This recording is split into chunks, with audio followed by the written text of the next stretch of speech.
ছোট শহরে মানুষদেরকে শ্বাস নেওয়ার জন্য বাতাস কিনতে হতো। যখন একজন বন্ধু আরেকজন বন্ধুর সাথে দেখা করত তখন তারা মজার মজার খাবার না কিনে সেই খাবারের টাকা দিয়ে সব থেকে তাজা বাতাস কিনে সেটার নিঃশ্বাস নিত। আর এই লোকটা হলো সেই শহরের মেয়র। সেই বাতাসের ব্যবসা করতে করতে সেই শহরের সব থেকে ধনী মানুষ হয়ে গিয়েছিল।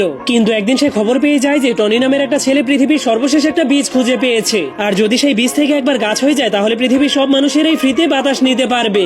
যা হলেই সেই শয়তান মেয়রের বাতাসের ব্যবসা চিরদিনের জন্যই শেষ হয়ে যাবে। এটা শোনার পরেই মেয়র তার বডিগার্ডকে নিয়ে টনি নামের সেই ছেলেটাকে ধরার জন্য জলদি করে তার বাড়ির দিকে যেতে শুরু করে। কিন্তু তখনই হঠাৎ করে রাস্তার মধ্যে তাদের গাড়ি আরেকটা গাড়ির সাথে ধাক্কা খেয়ে যায়। ঠিক তখনই এই সুযোগটাকে কাজে লাগিয়ে টনি তার পরিবারকে নিয়ে সেখান থেকে পালাতে শুরু করে দেয়। কিন্তু তখনই মেয়র তাদেরকে ধরার জন্য একটা রশিযুক্ত বন্দুক দিয়ে তাদের উপর আক্রমণ করে দেয়, যার ফলে তখনই হঠাৎ করে সেখানে অনেক বড় একটা ফ্যান চালু হয়ে যাওয়ার কারণে সেই গাছের বীজটা তাদের হাত থেকে ছুটে একটা বোতলের মধ্যে গিয়ে পড়ে যায়। যা দেখার পর যখনই সেই মেয়রের বডিগার্ড সেই বীজটাকে নেওয়ার জন্য সেখানে যেতে শুরু করে তখনই হঠাৎ করে সেই গাড়িটা উল্টে যাওয়ার কারণে সেই গাড়িতে থাকা সবগুলো বোতলই বাইরে পড়ে যায়। যার ফলে তখনই মেয়র একটা স্কুটি নিয়ে এসে সেই বীজওয়ালা বোতলটাকে ধরে ফেলে। কিন্তু সে বোতল থেকে সেই বীজটাকে বের করতে গেলেই তার হাত সেই বোতলের সাথে আটকে যায়। ঠিক তখনই টনি মোটরসাইকেল নিয়ে সেখানে চলে আসলে তার দাদি তার লাঠি দিয়ে মেয়রের কাছ থেকে সেই বোতলটা কেড়ে নেয়। এরপর তারা সেই গাছের বীজটাকে লাগানোর জন্য শহরের মাঝখানে পৌঁছে যায়। কিন্তু সেখানে কোনো আসল মাটি ছিল না, সবকিছুকেই নকল ঘাস দিয়ে ঢেকে রাখা হয়েছিল।